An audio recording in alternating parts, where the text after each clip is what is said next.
ओ वैभव sir, हा. अहो आत्ताच नासाला जाऊन आलो.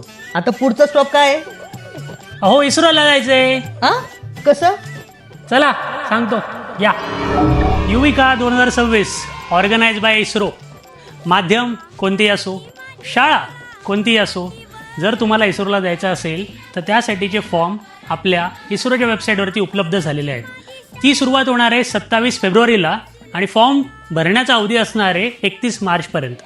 31 मार्चपर्यंत फॉर्म भरून झाल्यानंतर पहिली यादी लागणार आहे 13 एप्रिलला आणि जर समजा काही सीट्स रिकामे राहिले तर 20 एप्रिलपर्यंत तुम्हाला त्याची पुन्हा एकदा दुसरी यादी येईल. हे झाल्याच्या नंतर आपल्याला इस्रोला जाण्याची जी संधी असणार आहे ती असणार आहे मे 11 ते 22 तारखेपर्यंत. जर तुम्हाला याच्यामध्ये सहभाग घ्यायचा असेल तर आमच्या चॅनलला नक्की फॉलो करा आणि पुढच्या व्हिडिओसाठी स्टे ट्यून. थँक्यू. चला जाऊया इस्रोला. ओ सागर सर थोडी तिकडे सरका ना, मला जागा द्या ना, मला पण इस्रोला जायचंय.